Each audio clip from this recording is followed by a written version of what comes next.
Hello, flower friends. So today we are talking about tulips.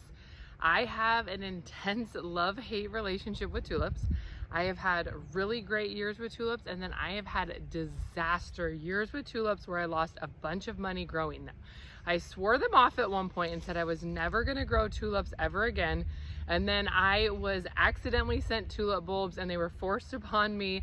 And so I have pivoted and I've figured out how to grow tulips so that I do not get in the same situation that I was in the year that I lost the money on growing tulips. So let's start a little bit with a lesson about tulips and why they went so poorly for me. I did not know about this disease that's called tulip fire the year that I got tulip fire. So it started spreading, and once it starts spreading, there's not a whole lot you can do about it to get it under control. So tulip fire is a botrytis that will spread through bulbs and soil. It will contaminate your soil, and you can't plant tulips in that same area for 3 years after you've had tulip fire, or the bulbs in the future will be affected by it as well. So I had ordered about 8,000 tulip bulbs that year. We built beds specifically for tulips to go in.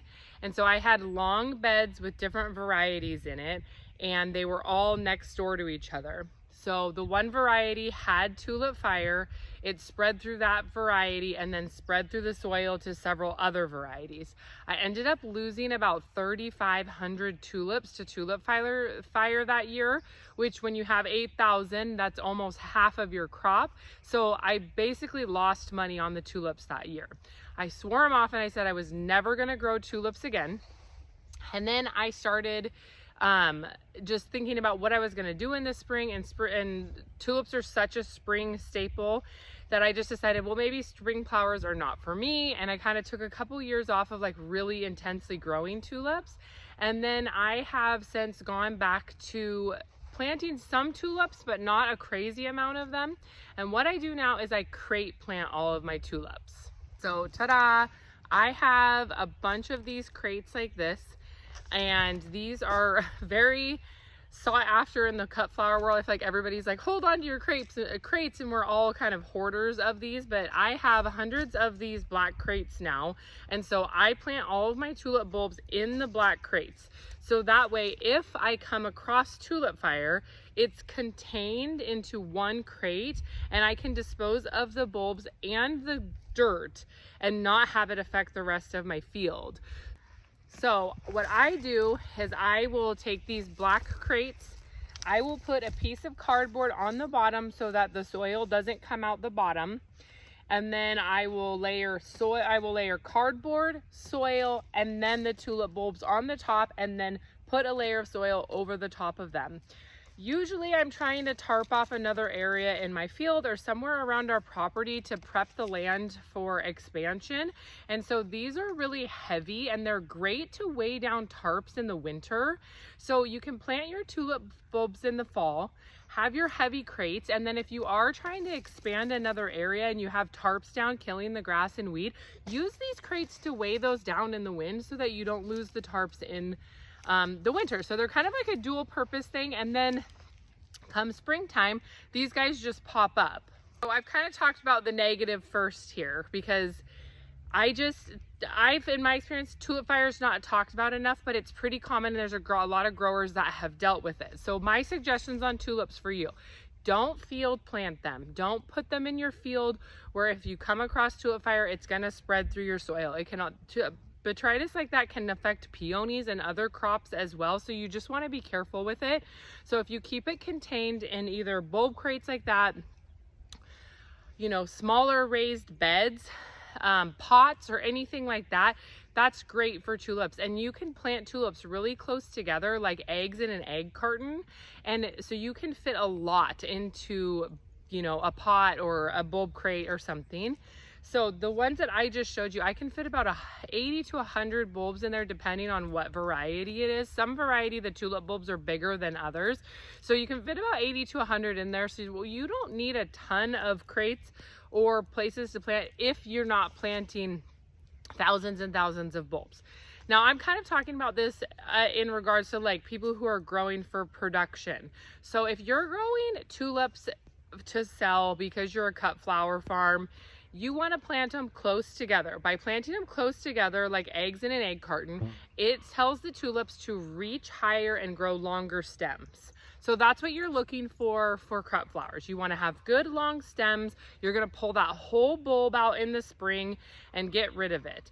So everybody always asks, can you save the tulip bulbs when you're using them for cut flowers? If you pull the flower off the bulb and the foliage off the bulb is not going to be able to regenerate the next year.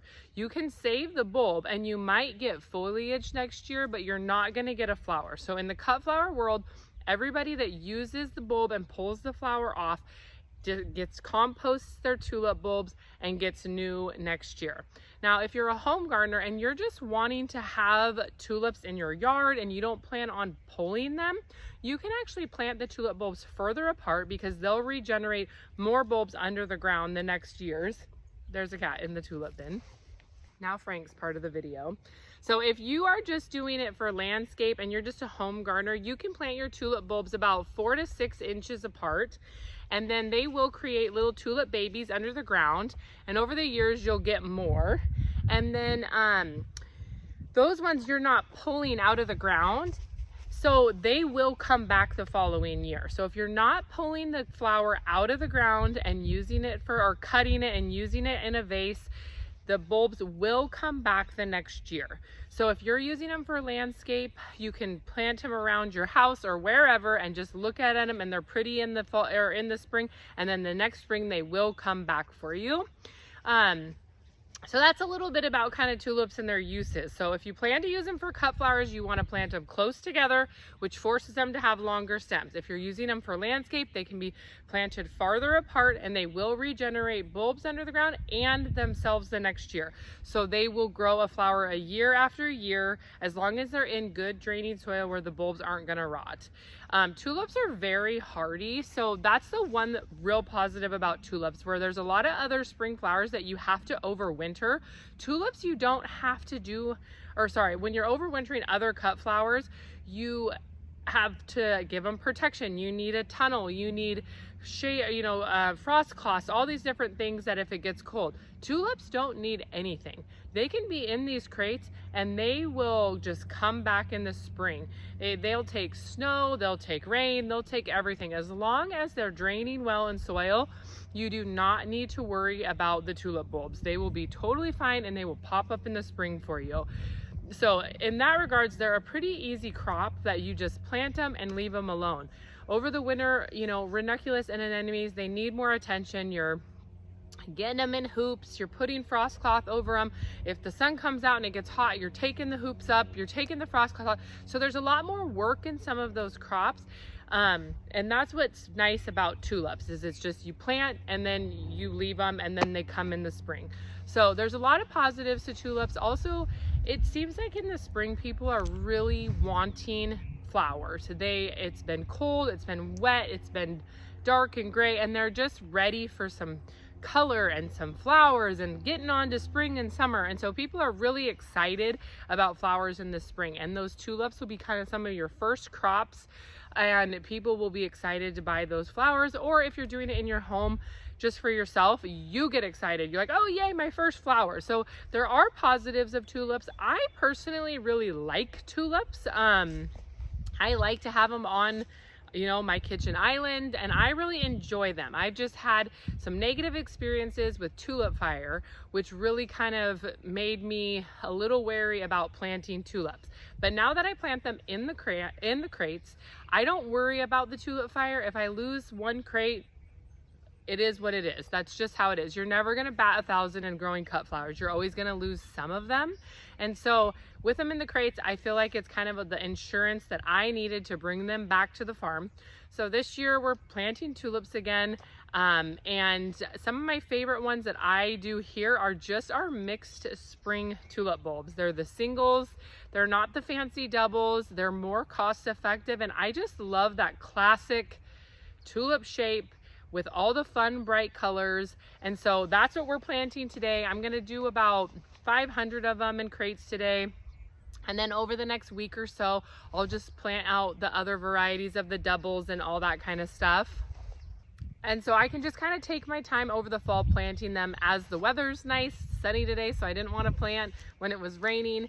And I can kind of plant them all through just the fall and winter. So the other secret about tulips is tulips need about 12 weeks of cold to bloom.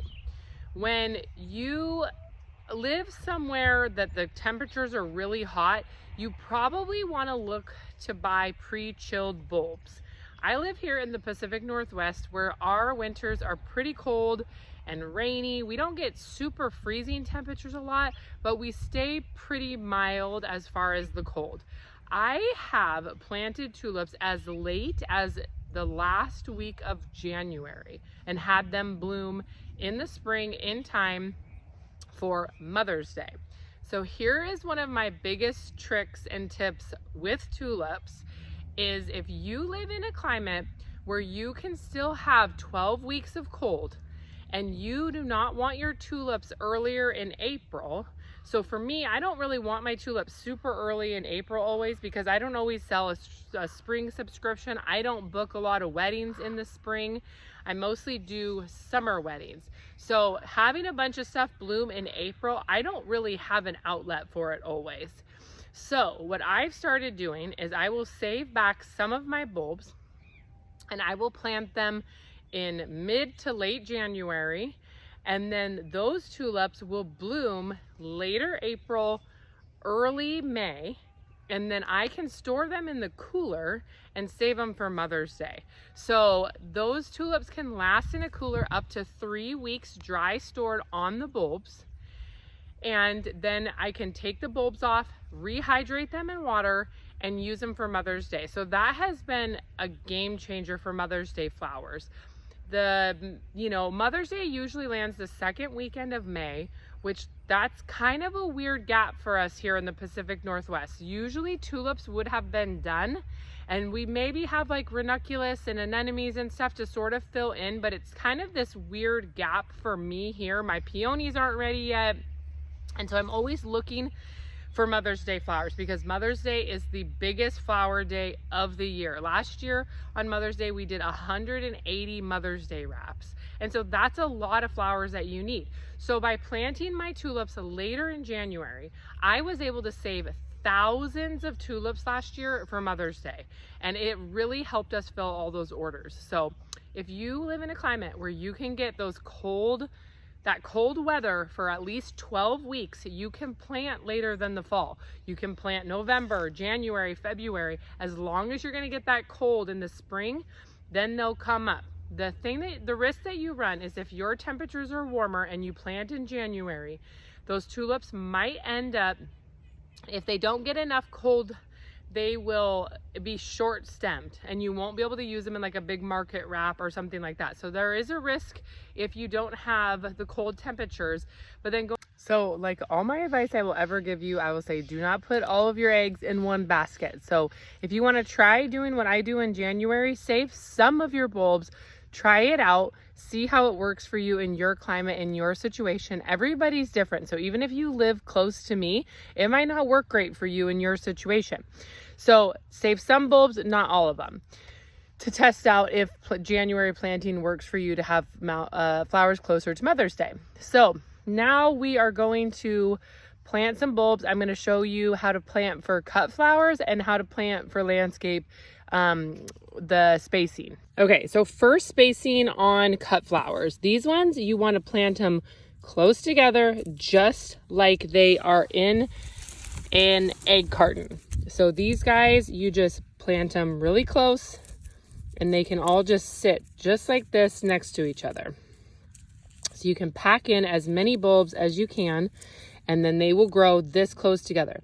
Now, if you're planting in landscape, I would say to spread your bulbs out 4 to 6 inches. If you're gonna plant them there and you want them to be there for a while, you want them to more look like they're about that far apart, because these are going to regenerate more bulbs under the ground and spread out. So that will give you years of them being able to stay in the same place, and then they'll just come back year after year. But it's that simple. You just pop them in. When you're planting tulips, you want the point up. The roots are going to come out of the bottom and they're going to establish under underneath here. So put them in like that.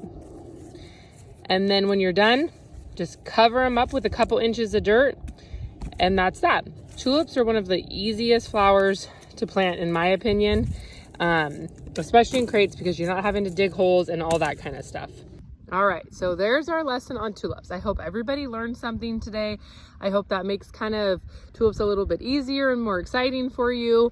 There's definitely still plenty of time to plant your tulips. Like I said, I do it all the way till January. We have tulips still available in our shop if you guys need some.